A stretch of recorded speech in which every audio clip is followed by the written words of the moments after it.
कविभिरीडितं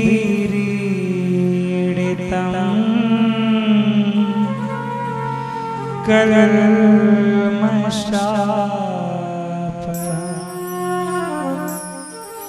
श्रवणमङ्गलं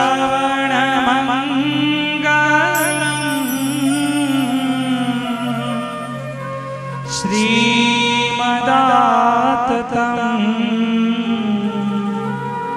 भुवि गृह्णन्ति ते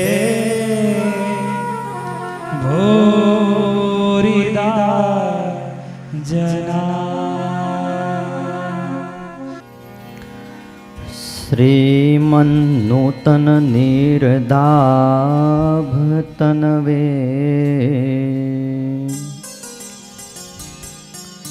श्रीमाधुरी मूर्तये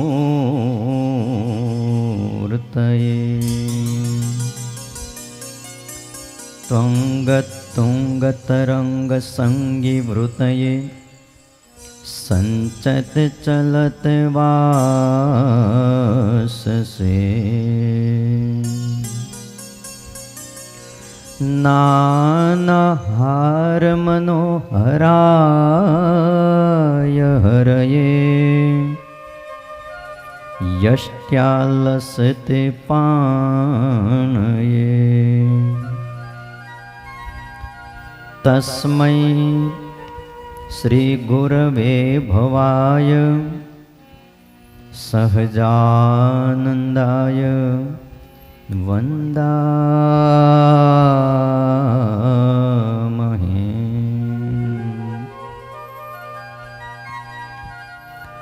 ओम अवतारिणे श्री स्वामिनारायणाय नमो नमः। श्री हरिकृष्णाय घनश्यामाय नमो नमः। एकाकी वनवासीने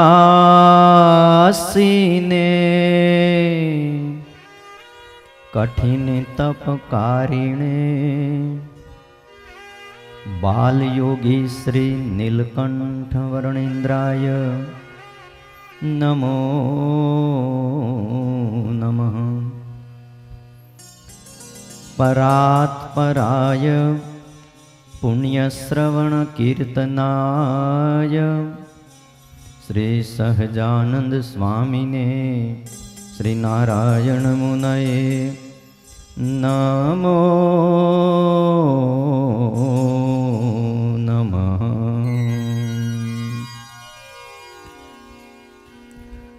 बोलो श्री स्वामीनारायण भगवाननी हरि कृष्ण महाराजनी लक्ष्मी नारायण देवनी राधारमण देवनी गोपीनाथ जी महाराजनी सिद्धेश्वर महादेवनी विघ्न विनायक देवनी काष्ठभंजन देवनी जय।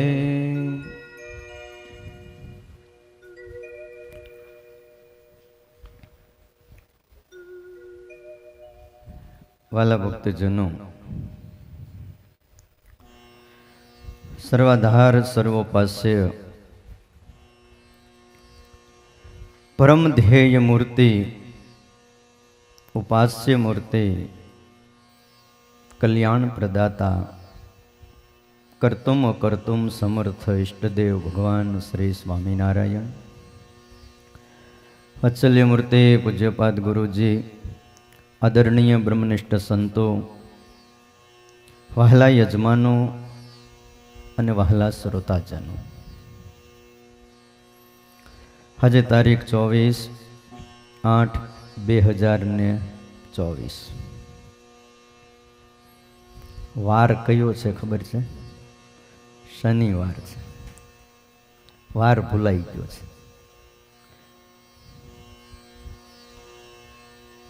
श्री हरिनु प्रागट्य કથાના માધ્યમે આજ આ પવિત્ર દાદા ખાચરના દરબાર ગઢમાં લીંબતરુની નીચે ચોકમાં આપણે એ ઘનશ્યામ પ્રાગટ્ય મહોત્સવ ઉજવો. ભાનુપ્રકાશદાસજી સ્વામી અને અમારે હરિજીવનદાસજી સ્વામી અમારા સભા સંચાલક, આ સારું એ સંત મંડળ બહુ ઉદાર ભાવે એ આપણને અહીંયા કથા કરવા દીધી. બાલ ઘનશ્યામ છપૈયામાં પ્રગટ થયા, એ જ બાલ ઘનશ્યામ એનું મનોહર સ્વરૂપ આપણા હૃદયમાં પ્રગટ થાય. એમનું ચિંતવન કરીએ, ભૂલી જાય વળી યાદ કરીએ, વળી ભૂલી જાય વળી યાદ કરીએ, ફરી ફરી યાદ કરીએ, ફરી યાદ ન કરીએ. ભૂલાઈ જાય ફરી યાદ કરો. પરમાત્માને એકવાર કહી દો, પ્રભુ અમારે કોઈ ફરિયાદ નથી. છે કોઈ ફરિયાદ આપણે? માં ઘનશ્યામ, માં ભક્તિના ખોળામાં ઘનશ્યામ રમે છે અને માં ભક્તિ ઘનશ્યામને લાડ લડાવે છે. અને હવે આપણે ઘનશ્યામને રમાડવા હોય તો શું કરવું પડે? માં ભક્તિની પાસે જવું પડે, માગવા પડે કે તમારો દીકરો છે. કોકના દીકરાને રમાડવા જવું હોય સીધું લઈને હાલતું થોડું થઈ જવાય. જાયજો લ્યો બાજુવાળાને ઘરે લઈને હાલતા થાયજો. આ તો માં ભક્તિનો લાલ છે, છપૈયામાં પ્રગટ થયા છે. અને છપૈયાની નારીઓને જેથી ઘનશ્યામ પ્રત્યે પ્રેમ જાગ્યો અને રમાડવા હતા ને, તો એ માં ભક્તિની મંજૂરી લેતા હતા કે માં તારા ઘનશ્યામને થોડીક વાર રમાડવા લઈ જાય. અને માં ભક્તિ પ્રેમથી કહેતા હતા થોડીક વાર લઈ જાઓ. અને તે દીએ છપૈયાની બ્રહ્મકુમારિકાઓ ઘનશ્યામને ભાવથી રમાડતી હતી. આવો એવા જ ભાવ સાથે માં ભક્તિને આપણે કહીએ કે આ તમારો દીકરો ઘનશ્યામ. નાનો હોય ને તે કોઈ ઘનશ્યામ નો કે, શું કે ઘનો કે. નાનો હોય તો એમ જ કહેવાય ને. અને લગભગ તમારા બધાના નામ નાના હતા તે શું હતા આપણે ક્યાંય કહેવું નથી, જાહેર નથી કરવું. અને આપણે ગુજરાતની એક રીત છે ને એક ભાવ છે, જે નામ હોય એનાથી જુદા જ રીતે લોકો બોલાવતા હોય છે. એમ ઘનશ્યામ તો આપણો ઘનશ્યામ છે, પણ ઘનો કહીને હવ બોલાવતા. આવો એ પરમાત્માને આપણે કહીએ, માને કહીએ કે માં તારો ઘનશ્યામ અમને થોડીક વાર રમાડવા દે.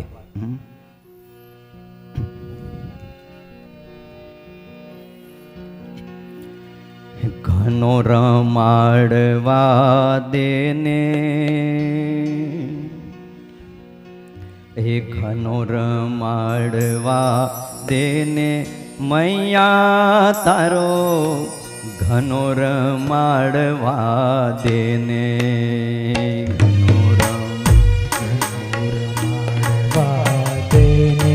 મૈયા તારો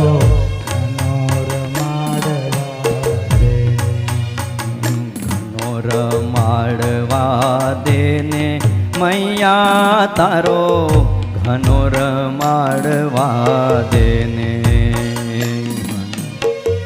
ઘનો રમાડવા દે ને મૈયા તારો, ઘનો રમાડવા દે ને. જોઈએ તો પ્રાણ લઈ લેને મૈયા તારો, ઘનો રમાડવા દે ને. જોઈએ તો પ્રાણ લઈ લેને મૈયા તારો, ઘનો રમાડવા દે ને. મૈયા તારો ઘનો રમાડવા દે ને. મૈયા રે તારો ઘનો રમાડવા દે ને. કેડે કંદોરો પગમાં ઝાંઝરિયા, કેડે કંદોરો ધ્યાન કરીએ મહારાજ. કેડે કંદોરો પગમાં ઝાંઝરિયા, કેડે કંદોરો પગમાં આવતા તેડી લવ તેને મૈયા તારો ઘનો રમાડવા દેને એજી રે ઘનો રમાડવા તેને મૈયા તારો ઘનો રમાડવા દેને ઘનો રમાડવા દેને મૈયા તારો ઘનો રમાડવા દેને એજી રે ઘનો રમાડવા તેને મૈયા તારો ઘનો રમાડવા દેને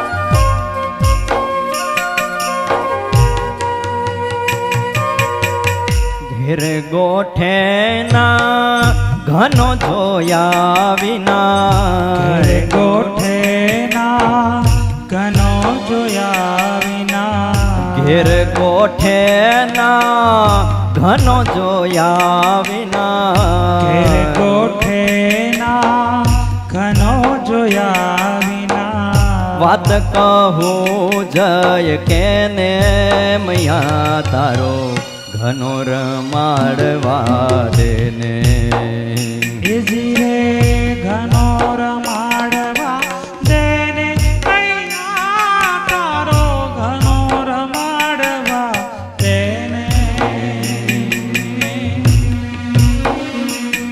રમા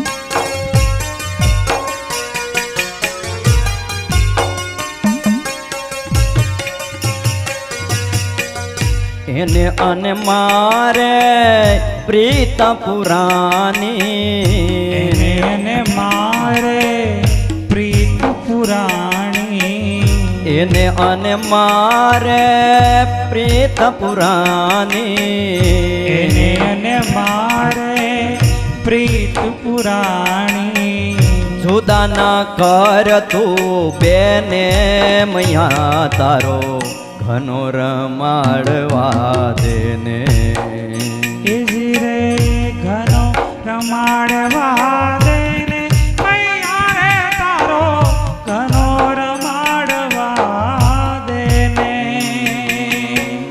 ઘનો રમાડવા દેને મૈયા તારો ઘનો રમાડવા દેને એજી રે ઘનો રમાડવા દેને મૈયા રે તારો ઘનો રમાડવા દેને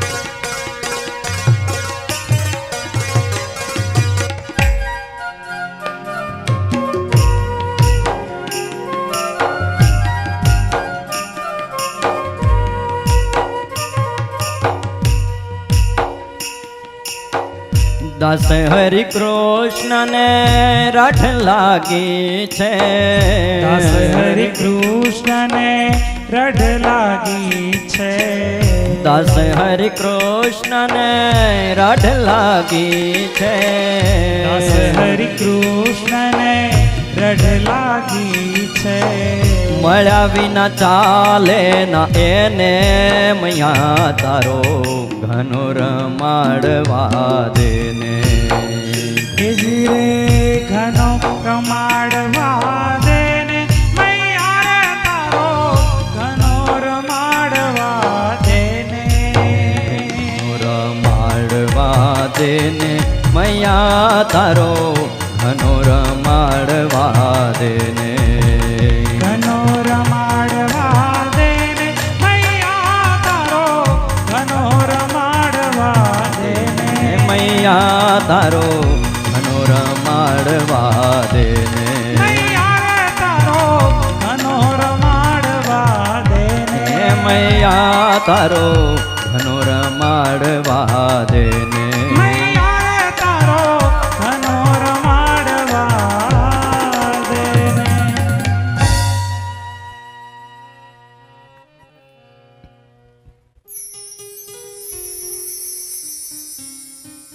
વાલા ભક્તજનો,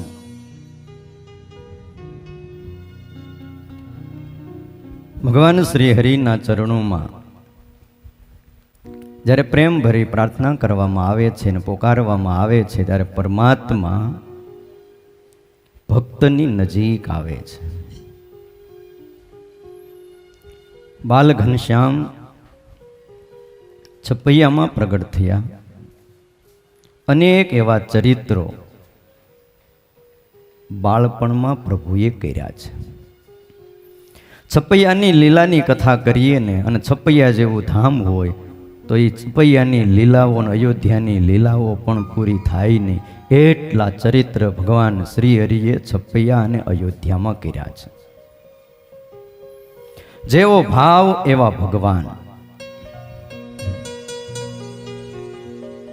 એક વખત ભગવાન શ્રી હરિ છપૈયામાં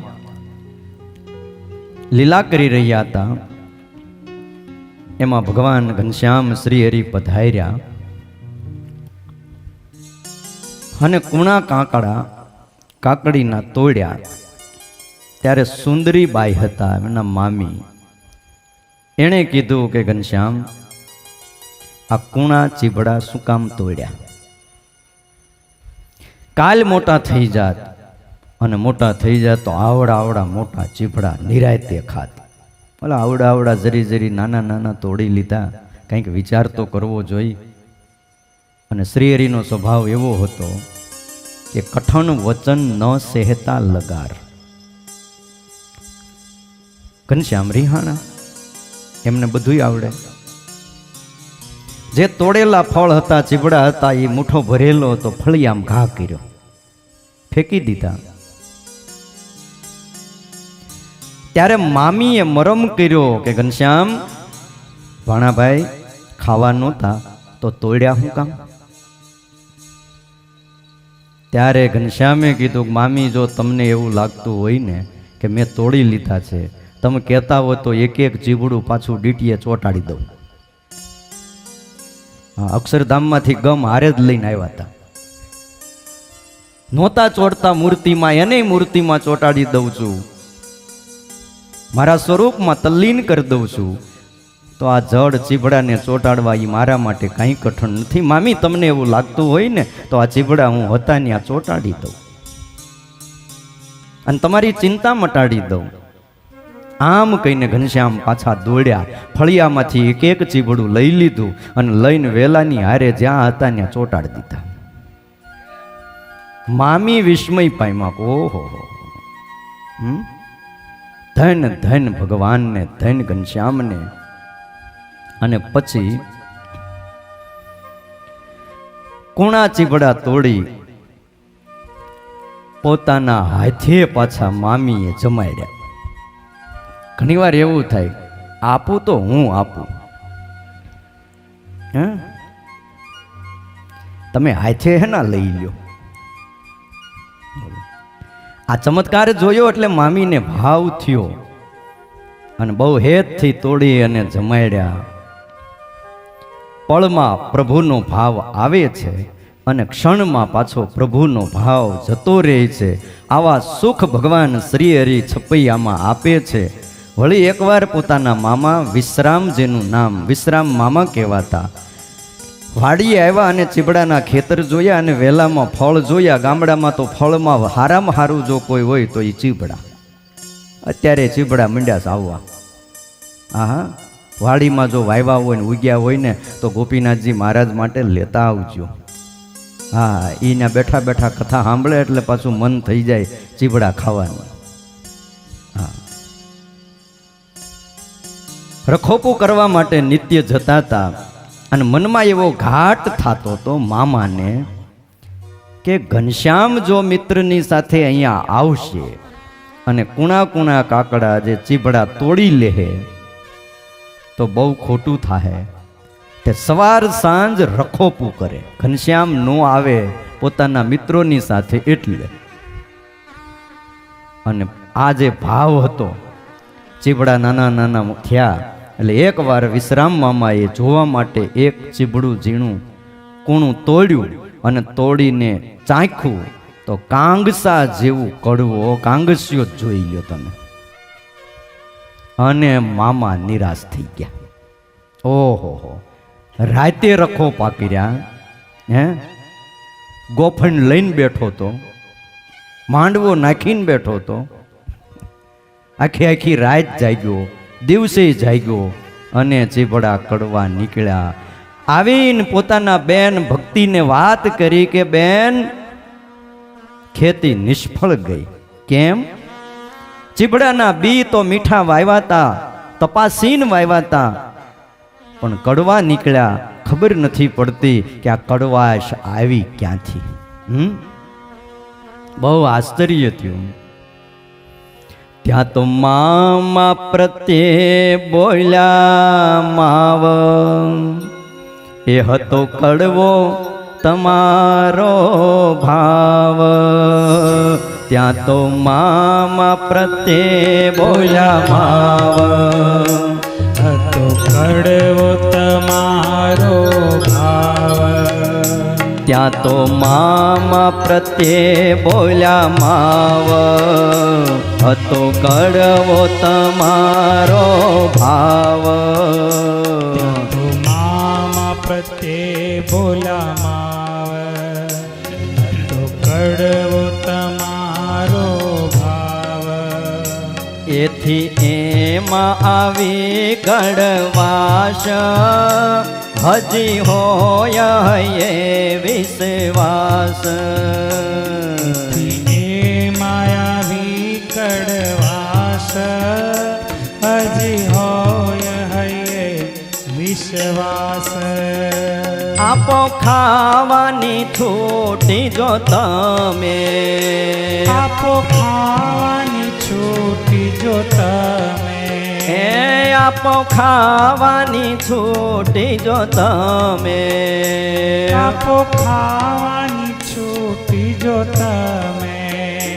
મીઠા ચીબડા કરીએ અમે, આપો ખાવાની છૂટી જો તમે. મીઠા ચીબડા કરીએ અમે, આપો ખાવાની છૂટી જો તમે. મામા પ્રત્યે બોલ્યા માવ, ત્યાં તો મામા પ્રત્યે બોલ્યા માવ. ઘનશ્યામ બોલ્યા છે મામા, તમારો ભાવ કડવો હતો.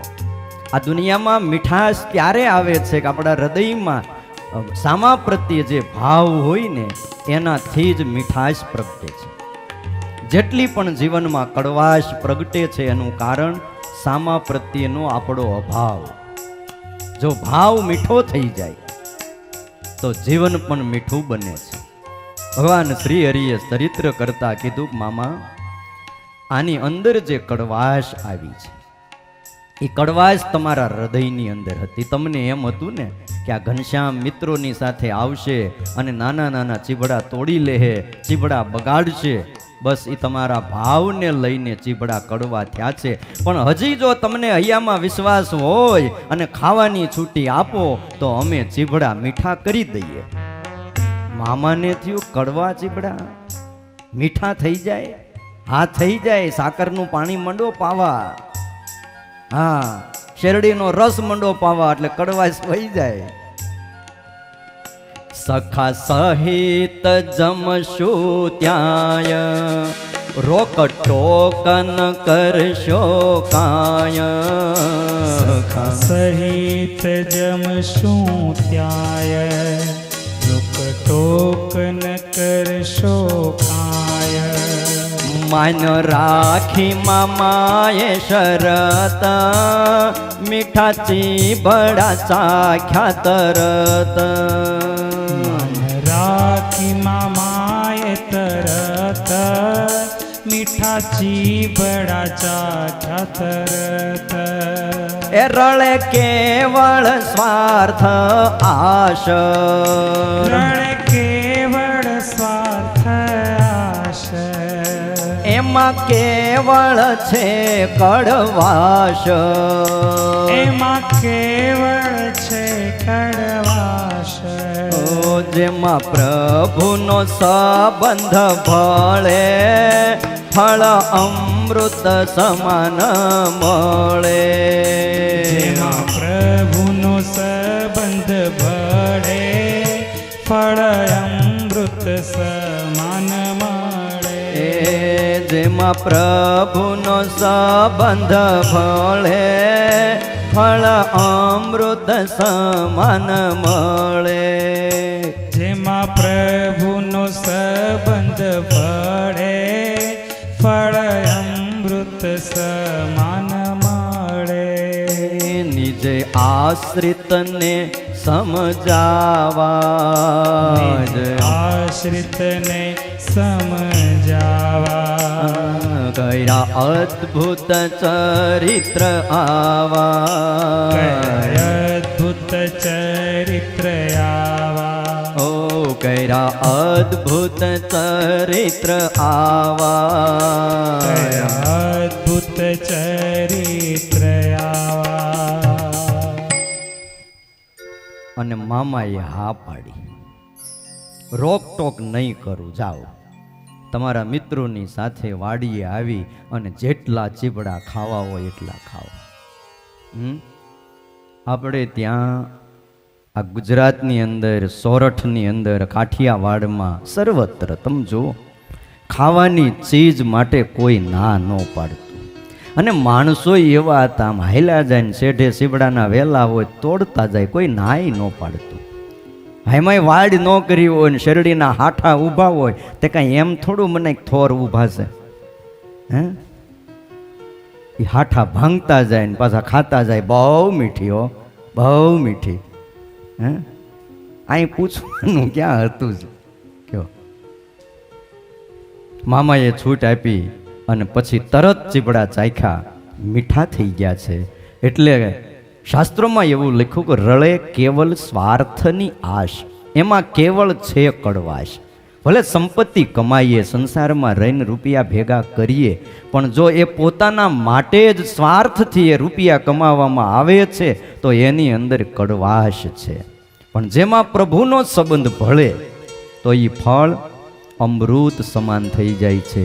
અને એટલા માટે સ્વામિનારાયણ ભગવાને વડતાલમાં રહી અને 212 શ્લોકની જ્યાં શિક્ષાપત્રી લખી અને એમાં જ્યારે હરિભગત એકાંતિકની વાત આવી ત્યાં સ્વામિનારાયણ ભગવાન એવું લખે છે પોતાના આશ્રિતો માટે, પ્રોક્તાસ્તે નિર્ગુણા ભક્તા નિર્ગુણસ્ય હરેર્યતઃ સંબંધા તત્ક્રિયા સર્વે ભવન્ત્યૈવ હિ નિર્ગુણા. અમારા આશ્રિત છે એ નિર્ગુણ છે, માયાના ગુણથી પર છે. શું કામ? તો એને માયાના ગુણથી પર એવા પરબ્રહ્મ તત્વ એનો યોગ થયો, ભગવાનનો સંબંધ થયો. અને ભગવાનના સંબંધને લઈને અમારો ભગત પણ અમારી જેવો છે. કેવું છે એવું પણ સ્પષ્ટ ન કીધું. અમારો ભગત, ભગવાન સ્વામિનારાયણ એમ કહે છે, સહજાનંદ સ્વામી લખતા એમ બોલે છે, મારો ભગત મારી તુલ્ય છે, એમાં તમારે દોષ જોવાની જરૂર નથી. શું કામ ભગવાન તુલ્ય છે? તો કે એને મારો સંબંધ થયો છે. આજ તમે બજારમાં નીકળો, તમને શું કહીને બોલાવે? સ્વામિનારાયણીઓ નીકળ્યો. હે, કપાળમાં તિલક જોવે, ગળામાં કંઠી જોવે અને શિખા જોવે. એટલે આ દુનિયાના કોઈ પણ પડમાં જાઓ એટલે ખબર પડે કે આ સ્વામિનારાયણનો સત્સંગી છે. બોલો, અત્યારે તો બહુ વ્યવસ્થિત બોલાવા માંડ્યા. ન કરતો એક સમય હતો ભગવાનનો સંબંધ થયો એટલે એ ફળ અમૃત સમાન થઈ જાય. આવા ચરિત્રો નિષ્કુળાનંદ સ્વામી કહે છે કે છપૈયામાં રહીને પ્રભુએ ખૂબ કર્યા છે. ત્યાં બાલ ચરિત્ર બહુ કર્યા. પછી 8મે વર્ષે આપ પિતા થકી તે પામ્યા ઉપવિત અતિ નિષ્પાપ. એક જ પંક્તિમાં બધી વાત કરી દે છે દોહામાં કે બાળ ચરિત્રો બહુ કર્યા. 8મા વર્ષે પિતા થકી સંસ્કારને પામ્યા. ઉપવિત સંસ્કાર એટલે જનોઈ લીધી. 8 વર્ષનો બ્રાહ્મણનો પુત્ર થાય, 8 વર્ષ પછી એને જનોઈ આપવામાં આવે છે. અને જનોઈનો ઉપવીતનો બહુ મહિમા છે. જેના ખંભા ઉપર ઉપવીત હોય એ આ દુનિયાના કોઈ પણ ભયાનક તત્વોથી ડરતો નથી. એટલી હિંમત એ ઉપવીત ધારણ કરનારની અંદર આવી જાય છે, એટલી નિડરતા આવી જાય છે. અને બ્રહ્મચર્ય વ્રતને પાળવા માટે ઉપવીતની બહુ જરૂર છે. આ એક સંસ્કાર છે. સ્વામી કે ઉપવીત સંસ્કાર પામ્યા પછી 3 વર્ષ તપાસીને રહ્યા તાત ભુવન શ્રી અવિનાશ. પછી પ્રભુજી પધાર્યા, કર્યો જય વનમાં વાસ. બધા ચરિત્ર અહીંયા પૂરા કરી દીધા. 3 વર્ષ છપૈયામાં રહ્યા, પછી અયોધ્યામાં રહ્યા, અને પછી અયોધ્યાથી માત પિતાને દિવ્ય ગતિ આપી અને પ્રભુ વનમાં વાસ કર્યો છે. શ્રી હરિએ માતાને સમાધિ કરાવી અને સમાધિમાં પોતાનું ધામ દેખાડ્યું છે અને હરિગીતાનો ઉપદેશ આપ્યો છે. અને પછી પ્રગટ સ્વરૂપમાં વૃત્તિ રાખી અને સંમત 1848ની સાલમાં કારતક સુધી 10મીના દિવસે શનિવારે મા ભક્તિ દુર્વાસાના શાપથી મુક્ત થયા છે.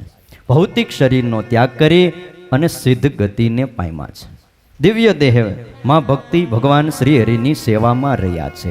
ત્યારબાદ સંમત 1848ની સાલ આવી. જેઠ વદ ચોથ શુક્રવારના દિવસે ધર્મદાદાએ શરીરનો ત્યાગ કર્યો છે. ધર્મદેવ અને મા ભક્તિની ઘનશ્યામે બહુ સેવા કરી છે.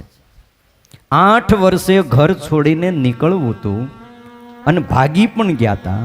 જનોઈ લીધા પછી તરત ભાગવા જ માંડ્યા હતા.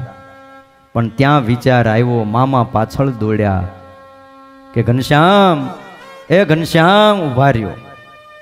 વિચાર આવ્યો, જ્યારે જ્યારે અવતાર લીધા ને ત્યારે મેં માત પિતાને બહુ દુઃખી કર્યા છે, બહુ દુઃખી થયા છે. મથુરાની જેલમાં જ્યારે ભગવાને જન્મ લીધો પૂર્વે અવતારમાં, ત્યારે પણ માત પિતાને મેં સુખ ન આપ્યા, જન્મ દેનારા માત પિતાને. તો આ વખતે એવું નથી કરવું. પહેલા માત પિતાને સદગતિ આપો અને પછી હું વનની વાટ લઉં. એટલે ધર્મ અને ભક્તિને સદગતિ આપી અને વિક્રમ સંમત 1849ની સાલ આવી અને અષાઢ સુધી 10મીનો દિવસ એટલે ગુજરાતના ભાગ્યનો દિવસ છે. ગુજરાતમાં જે વસનારા છે એના ભાગ્યનો દિવસ, એના ભાગ્યના દરવાજા આ દિવસથી ખુલવાના શરૂઆત થયા છે.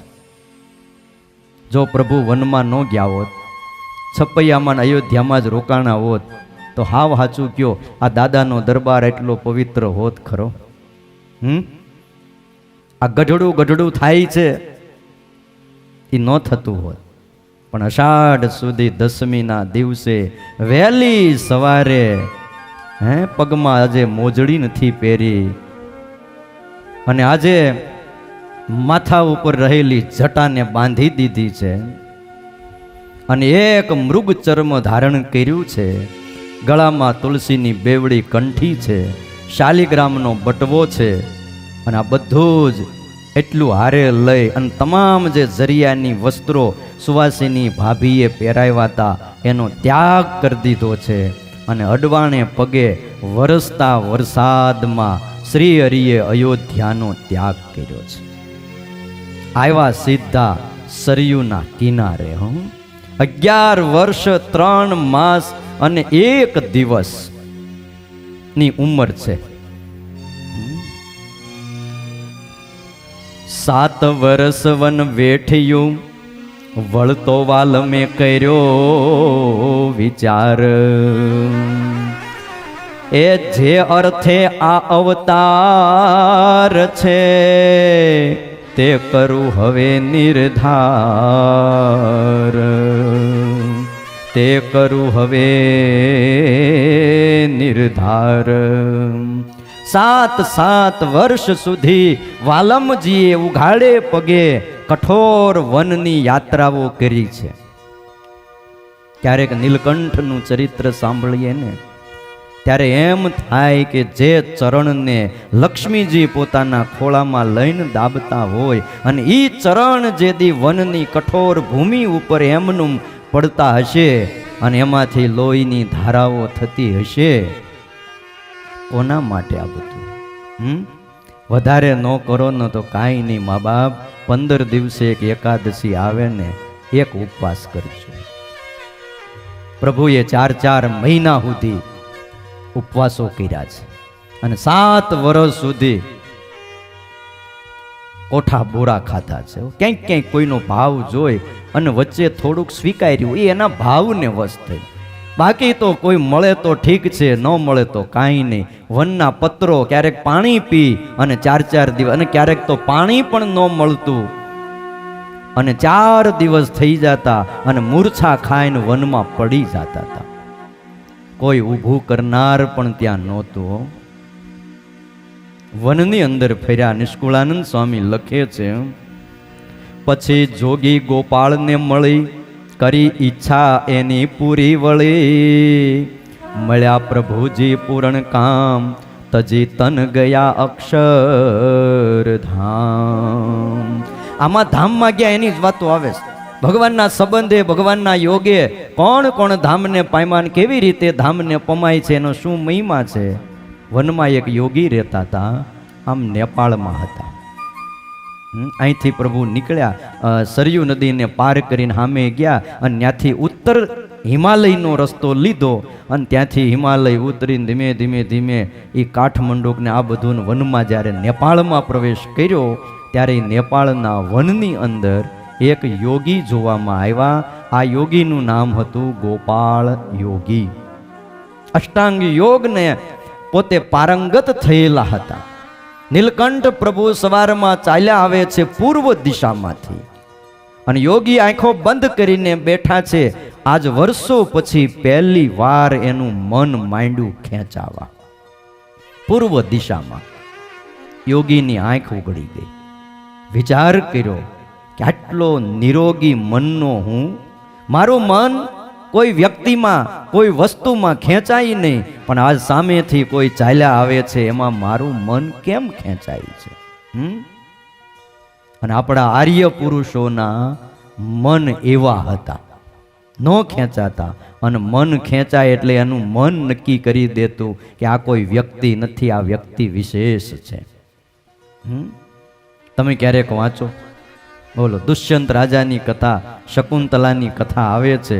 દુષ્યંત રાજા જેદી વનમાં ગયા અને શકુંતલા એટલે વિશ્વામિત્રની દીકરી, પણ બીજા ઋષિએ એને પાળી પોસીને મોટી કરેલી. કણવ ઋષિએ વનમાં ફૂલ વીણતી હતી અને દુષ્યંત રાજા રથમાંથી હેઠા ઉતર્યા, ઋષિને મળવા જતા હતા, પણ બગીચામાં દીકરીને જોઈ એટલે મન ખેંચાણું. અને મન ખેંચાણું એટલે રાજા તરત એવું બોલ્યા, આર્યમ મે મનઃ, મારું મન આર્યનું છે, કોઈ પણ ઋષિ પુત્રી ઉપર મારું મન જાય નહીં, મારું મન આમાં ખેંચાય છે, માટે નક્કી આ ઋષિની દીકરી નથી. આવું એણે નક્કી કરી નાખ્યું. બોલો. અને પછી મળ્યા અને પૂછ્યું કે આ તમારી દીકરી છે? તો નહીં, આ તો વિશ્વામિત્રની દીકરી છે. વિશ્વામિત્ર ક્ષત્રિય હતા. તો બરાબર, બાકી હું ક્ષત્રિય છું, મારું મન કોઈ બ્રાહ્મણ દીકરીમાં ખેંચાય નહીં કોઈ દી. આજ યોગી એનું મન પૂર્વ દિશામાં ખેંચાણું. મનમાં થયું કે સૂર્ય આજે ધરતી ઉપર આવી ગયા કે શું? પણ ધીમે ધીમે ધીમે ધીમે આગળ આવતા કોઈ આકૃતિ દેખાણી માથા ઉપર જટા છે, હાથમાં કમંડળું છે અને વર્ણિના જેવો વેશ છે, સુકોમળ કાયા છે. એ જ્યારે આકૃતિ દેખાણીને ગોપાળ યોગી પોતાના સ્થાન ઉપરથી ઊભા થઈ ગયા. હા, કોઈ દિવસ નહીં. અને આજ સામે ચાલી અને એક બાલુડા યોગીને મળવા માટે એક મહાયોગી હાલ્યા જાય છે. આમ તો યોગીઓના પણ યોગી હાલ્યા આવે છે. યોગેશ્વર સ્વયં આજ પધારી રહ્યા છે. સામે ચાલી અને નીલકંઠ વર્ણીને જોતા બાથમાં ઘાલીને ગોપાળ યોગી મળ્યા છે. હે, આવી ગયા પ્રભુ. બેયની આંખોમાંથી તેથી આંસુઓની ધારાઓ થઈ. કાંડું પકડીને પોતાના સ્થાન ઉપર લાવ્યા. એ એક વડલાના ઝાડ નીચે ઓટો, ઓટાની નીચે સ્થાન હતું. નહોતો કોઈ આશ્રમ, નહોતું કોઈ સંસ્થા, નહોતું કોઈ એવી મંદિરની મોટી મહંતાય. પણ સ્વામિનારાયણ ભગવાન કોને મળવા ગયા? તમે વિચાર કરો. એના કરતા મોટી મોટી સંસ્થાઓ લઈ અને મોટા મોટા મહંતો એ વખતે ધરતી ઉપર હતા, પણ મળવા ગયા કોને મળવા ગયા? અને આપણે કોને મળવા જઈએ મંદિરમાં? આપણે તો ઉતારો જોતો હોય ને. આપણે કઈ કોઈ ખૂણામાં બેહીને ભજન કરતા હોય, ધ્યાન કરતા હોય, માળા કરતા હોય, હે, ભગવાનમાં જોડાઈ ગયા હોય, એની પાસે થોડા જાય. આપણે ક્યાં જઈએ? પછી તો ત્યાં ઘણું રહ્યા, એકબીજાનો પરિચય આપ્યો. અને તેજની ઉપાસના હતી ગોપાળ યોગીને, એને સાકાર ઉપાસના કરાવી. અને ગોપાળ યોગીએ નીલકંઠ વર્ણીને અષ્ટાંગ યોગ શીખવાડ્યો છે. અને પ્રભુ 1 વર્ષ સળંગ ગોપાળ યોગીની પાસે રહ્યા. બોલો, 7 વર્ષમાંથી 1 વર્ષ તો ક્યાં કાઢ્યું? ગોપાળ યોગીની પાસે કાઢ્યું. અષ્ટાંગ યોગ શીખ્યા. જે આસન શીખવાડે તરત શીખી જાય.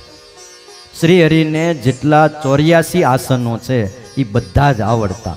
નોળી આવડતી, બસ્તી આવડતી, કયો પદ્માસન કયો, વજ્રાસન કયો, મયુરાસન કયો, શીર્ષાસન કયો, સર્વાંગાસન કયો, બધા આસનો કરતા હતા. એ 84 આસનો સારા છે, પ્રભુ શીખ્યા છે. પણ આપણે એક આસન કરવાનું, હરિશરણાસન. કયું? હરિ શરણાસન. ભગવાનના શરણે જાવું. આ મોટામાં મોટું 85મું આસન છે અને આપણે એ સિદ્ધ કરવાનું છે. બીજા આસન આવડે કે ન આવડે, શીખ્યા છે, સંતોના માટે શીખ્યા હતા. કથા આગળ આવશે. લોજમાં આવ્યા પછી નીલકંઠ વર્ણીએ સંતોને અષ્ટાંગ યોગ શીખવાયો છે. અને અષ્ટાંગ યોગ બ્રહ્મચર્ય પાલન માટે અતિ જરૂરી છે. મનની સ્થિરતા માટે પ્રાણાયામ અને આસનો બહુ જરૂરી છે. હા, માટે સમય મળે તો 2-5 આસનો કરવા બહુ જરૂરી છે. અને પછી ગોપાળ યોગીને પોતાની ઉપાસના કરાવી, અક્ષરધામમાં મોકલ્યા છે.